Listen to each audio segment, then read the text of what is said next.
নমস্কাৰ বন্ধুসকল, বহুত দিনৰ মূৰত মই আজি আকৌ আপোনালোকলৈ কেইখনমান আঁচনিৰ ফালৰ পৰা ওলাই অহা কেইবাটাও গুৰুত্বপূৰ্ণ খবৰ বিষয়ে লৈ আহিছোঁ, যিকেইটা খবৰ আপুনি জনাটো অত্যন্ত প্ৰয়োজনীয় আৰু আমাৰ এই ভিডিঅ'টোৰ জৰিয়তে আপোনালোকে সকলোখিনি খবৰ বিষয়ে জানিব পাৰিব। তাৰ কাৰণে ভিডিঅ'টো অকণো স্কিপ নকৰি কণ্টিনিউ শেষলৈকে চাই থাকিব আৰু এতিয়ালৈকে যদি আপোনালোকে আমাৰ এই চেনেলটো ছাবস্ক্ৰাইব কৰা নাই তেনেহ'লে এতিয়াই গৈ চেনেলটো ছাবস্ক্ৰাইব কৰি ল'ব।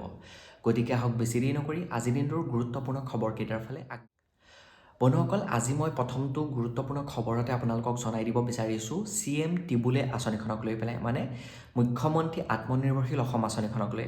এতিয়া বহুতো নিবনুৱা যুৱক যুৱতীয়ে এই আঁচনিখনত আবেদন প্ৰক্ৰিয়া কৰিছিলে, ইণ্টাৰভিউ দিয়া কামসমূহ কৰিছিলে, কিন্তু আঁচনিখনৰ পইচাসমূহ দিয়া নাছিলে।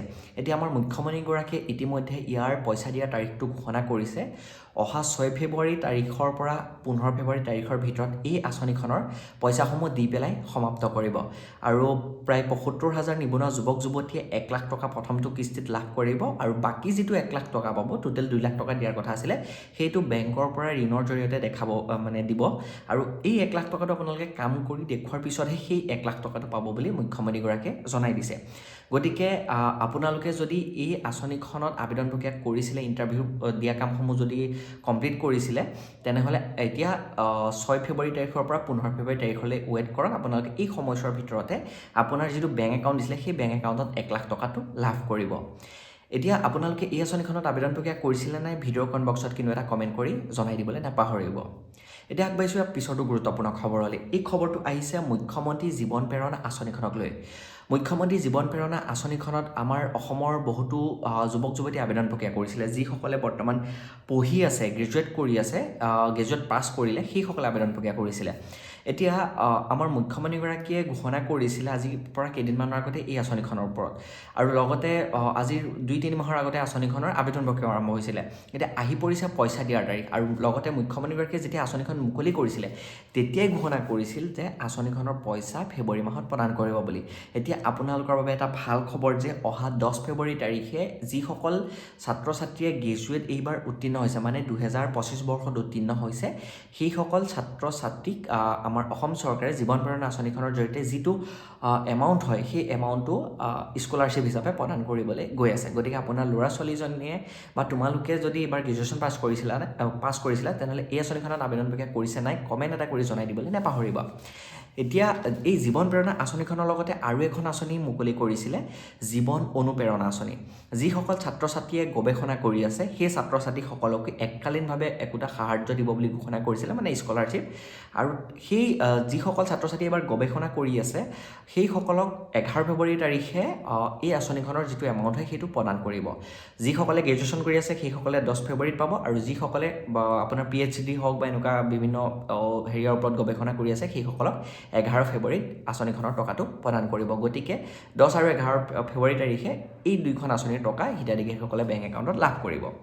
এতিয়া বন্ধুসকল, আমাৰ অসম চৰকাৰে যিসমূহ আঁচনি আছে অসমত, সেই আঁচনিসমূহত যিসমূহ প্ৰতিশ্ৰুতি দিছিলে যে পইচা দিব বুলি, সেই সকলোখিনিৰ আঁচনিৰ পইচা অহা 20 ফেব্ৰুৱাৰী তাৰিখৰ ভিতৰত দি পেলাই সমাপ্ত কৰিব। কাৰণ আমাৰ অসমত বিধানসভা ইলেকশ্যন চমু চাপি আহিছে, আৰু সেইকাৰণে 20 ফেব্ৰুৱাৰী তাৰিখৰ পিছত যদি ডেট ঘোষণা হৈ যায় ইলেকশ্যনৰ, সেইকাৰণে তেতিয়া আৰু ইলেকশ্যনৰ নিয়ম নীতি মানে চলাৰ লগে লগে আঁচনিসমূহৰ পইচা দিব নোৱাৰিব, আৰু 20 ফেব্ৰুৱাৰীৰ আগতেই যিসমূহ আঁচনি আছে সকলো আঁচনিৰ পইচা দি পেলাই ক্লিয়াৰ কৰিব।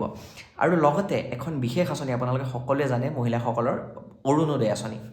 অৰুণোদয় আঁচনি জানুৱাৰী মাহত পইচা প্ৰদান নকৰিলে মুখ্যমন্ত্ৰীগৰাকীয়ে ঘোষণা কৰিছিলে যে জানুৱাৰীত পইচা নাপাব বুলি, আৰু এই জানুৱাৰী মাহ বা ফেব্ৰুৱাৰী মাহ, মাৰ্চ মাহ, এপ্ৰিল মাহ, এই কিমাহৰ যিটো পইচা হয় প্ৰায় 3-4 মাহৰ, এই গোটেই কিমাহৰ পইচাটো যোগ কৰি পেলাই একেলগে, মানে যেতিয়ালৈকে ইলেকশ্যন শেষ নহয় তেতিয়ালৈকে আপোনাৰ এপ্ৰিললৈকে আই থিংক এই গোটেই 3-4 মাহৰ পইচাটো যোগ কৰি অহা 20 ফেব্ৰুৱাৰী তাৰিখে আমাৰ অসম চৰকাৰে প্ৰদান কৰিব। লগতে যিসকল মহিলাই অৰুণোদয় লাভ কৰিব এইবাৰ, তেওঁলোকক বিহুৰ উপহাৰ 3,000 টকা এটা অসম চৰকাৰৰ ফালৰ পৰা প্ৰদান কৰিব। গতিকে আপোনালোকে যদি অৰুণোদয় আঁচনিৰ টকা লাভ কৰিছিলে আগতে, তেনেহ'লে বা আপুনি যদি আজি ডিচেম্বৰ মাহতো টকা লাভ কৰিছিলে, বা নতুনকৈ যদি অৰুণোদয় আঁচনিত আবেদন প্ৰক্ৰিয়া কৰি এইবাৰ অন্তৰ্ভুক্ত হৈছে, তেনেহ'লে অহা 20 ফেব্ৰুৱাৰী তাৰিখে আপোনালোকে 8,000 টকা বেংক একাউণ্টত দিনৰ 11 বজাত লাভ কৰিব বুলি মুখ্যমন্ত্ৰীগৰাকীয়ে জনাই দিছে। এতিয়া বহুতে কৈ আছে যে অৰুণোদয় এই পইচাটো পাবলৈ ফৰ্ম ফিল আপ কৰিব লাগিব। এতিয়ালৈকে একো ধৰণৰ অফিচিয়েলি এনাউন্স হোৱা নাই যে ফৰ্ম ফিল আপ কৰিব লাগিব নাই। আপোনালোকৰ পৰা যদি কোনোবাই ফৰ্ম ফিল আপ কৰিব লাগিব বুলি কৈ পইচা লয় তেনেহ'লে 1 টকা নিদিব, কাৰণ আঁচনিখনত যেনেধৰণে আগতে টকা পাই আছে ঠিক সেই হিচাপতেই পইচাটো সোমোৱাই দিব, একো ধৰণৰ ফৰ্ম ফিল আপ কৰিব নালাগে। আৰু যিসকলে অৰুণোদয় টকা নৱেম্বৰ ডিচেম্বৰ মাহত লাভ কৰিছিলে, অক্টোবৰ মাহত লাভ কৰিছিলে, সেইসকলে এই অহা 20 ফেব্ৰুৱাৰী তাৰিখে আঁচনিখনৰ টকা লাভ কৰিব। এতিয়া আপোনালোকে এই আঁচনি টকা লাভ কৰিছিলে নাই আগতে বা এতিয়া লাভ কৰিবনে নাই, ভিডিঅ' কমেণ্ট বক্সত কিন্তু এটা কমেণ্ট কৰি জনাই দিবলৈ নাপাহৰিব। অৰুণোদয় হিতাধিকাৰীসকলে এতিয়া 20 ফেব্ৰুৱাৰী তাৰিখলৈ অপেক্ষা কৰিব লাগিব। এটা ভাল খবৰ আপোনালোকৰ বাবে, একেলগে 8,000 টকা লাভ কৰিব। এতিয়া বন্ধুসকল আগবাঢ়িছোঁ পিছৰটো গুৰুত্বপূৰ্ণ খবৰলৈ। এই খবৰটো আহিছে প্ৰধানমন্ত্ৰী কৃষক সন্মান নিধি আঁচনিখনক লৈ পেলাই। যিহেতু আমাৰ অসমত ইলেকশ্যন হ'ব, ইলেকশ্যনৰ সময়ত একো ধৰণৰ আঁচনিৰ টকা আমাৰ অসমত প্ৰদান নকৰে, সেইকাৰণে যি প্ৰধানমন্ত্ৰী কৃষক সন্মান নিধি আঁচনি আছে সেই আঁচনিখনৰ টকাও হয়তো আগতীয়াকৈ 20 ফেব্ৰুৱাৰী তাৰিখৰ ভিতৰত আমাৰ অসমত প্ৰদান কৰাৰ পূৰ্ণ সম্ভাৱনা আছে। আৰু অসমতে নহয়, ভাৰতবৰ্ষৰ বাকী ৰাজ্যসমূহতো দিয়াৰ পূৰ্ণ সম্ভাৱনা আছে। গতিকে আপুনি যদি এই প্ৰধানমন্ত্ৰী কৃষক সন্মান নিধি আঁচনিখনৰ এগৰাকী হিতাধিকাৰী হয় তেনেহ'লে এতিয়ালৈকে যদি KYC কৰা নাই, মাটি ডিটেইলছ আপডেট কৰা নাই, বেংক একাউণ্ট আধাৰ কাৰ্ডৰ সৈতে লিংক কৰা নাই, আপোনাৰ এক্টিভ এটা মোবাইল নাম্বাৰ যদি PM কিষাণত আপডেট কৰা নাই, তেনেহ'লে অতি সোনকালে জিলা কৃষি বিষয়াৰ কাৰ্যালয়ে যোগাযোগ কৰক। বা আপুনি যদি KYC কৰা নাই, অনলাইনৰ যদি KYC কৰক। যিটো PM কিষাণ সন্মান নিধিৰ অফিচিয়েল ফেচবুক পেজ হয় তাতো তেওঁলোকে মাজে মাজে আপডেট দি আছে এই কামসমূহ কমপ্লিট কৰিবলৈ। আৰু অতি সোনকালে এই আঁচনিখনৰ টকাও 20 ফেব্ৰুৱাৰীৰ ভিতৰতে আমাৰ কেন্দ্ৰীয় চৰকাৰে মুকলি কৰি দিয়াৰ পূৰ্ণ সম্ভাৱনা আছে। গতিকে আৰু যোৱা বছৰ আমি দেখিছিলোঁ যে এই ফেব্ৰুৱাৰী মাহতেই এটা কিস্তি টকা প্ৰদান কৰিছিল, আৰু এইবাৰো ফেব্ৰুৱাৰীৰ ভিতৰতে এটা কিস্তি টকা দিয়াৰ চান্স আছে। গতিকে বন্ধুসকল আপোনালোকে যদি PM কিষাণ সন্মান নিধি আঁচনিৰ এগৰাকী হিতাধিকাৰী হয় তেনেহ'লে আপুনি বেনিফিচিয়াৰী ষ্টেটাছ পোনপ্ৰথমে চেক কৰিব যে আপুনি পইচা পাবলৈ উপযোগী হয় নে নহয়। যদি আপুনি ইয়াৰ আগৰবাৰ পইচাটো লাভ কৰিছিলে তেনেহ'লে আপুনি একো কৰিব নালাগে, আপোনাৰ সকলোখিনি ঠিক ঠাক হৈ আছে। যদি আপুনি ইয়াৰ আগত 2-3টা কিস্তি টকা নেপালে তেনেহ'লে আপোনালোকে যিসমূহ প্ৰব্লেম আছে আপোনাৰ সেই প্ৰব্লেমসমূহ অফিচত যোগাযোগ কৰি ছল্ভ কৰি লওক, বা আপুনি অনলাইনৰ জৰিয়তে যিসমূহ কাম কাজ পাৰে ছল্ভ কৰি ল'বলৈ চেষ্টা কৰক।